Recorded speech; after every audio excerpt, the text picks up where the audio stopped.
કોંગ્રેસના રાષ્ટ્રીય અધ્યક્ષ મલ્લિકાર્જુન ખડગેજીએ કેરળની સભામાં કહ્યું કે કેરળની જનતા ગુજરાતની જેમ અભણ નથી. આ માત્ર એક સ્ટેટમેન્ટ નથી, ગુજરાતની 6 કરોડની જનતાના સ્વાભિમાન પર સીધો પ્રહાર છે. ગુજરાતની જનતાને ટાર્ગેટ કરવું એ કોંગ્રેસ માટે કોઈ નવી વાત નથી, એમની વર્ષો જૂની આદત છે. પણ ખડગેજી, તમે કદાચ આજનું ગુજરાત જોયું નથી. આજના ગુજરાતના યુવાનો ગિફ્ટ સિટીમાં ગ્લોબલ ફાઇનાન્સને હેન્ડલ કરે છે. ઇસરો અને DRDO જેવી સંસ્થામાં દેશની સુરક્ષા માટે કામ કરે છે. ગામડાઓ સુધી ડિજિટલ શિક્ષણને પહોંચાડે છે અને નવા નવા સ્ટાર્ટઅપથી આખી દુનિયાને દિશા દેખાડે છે. આ જનતાને તમે અભણ કહો છો?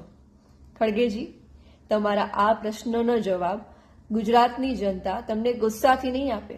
તમને આ જવાબ મળશે લોકશાહી રીતે.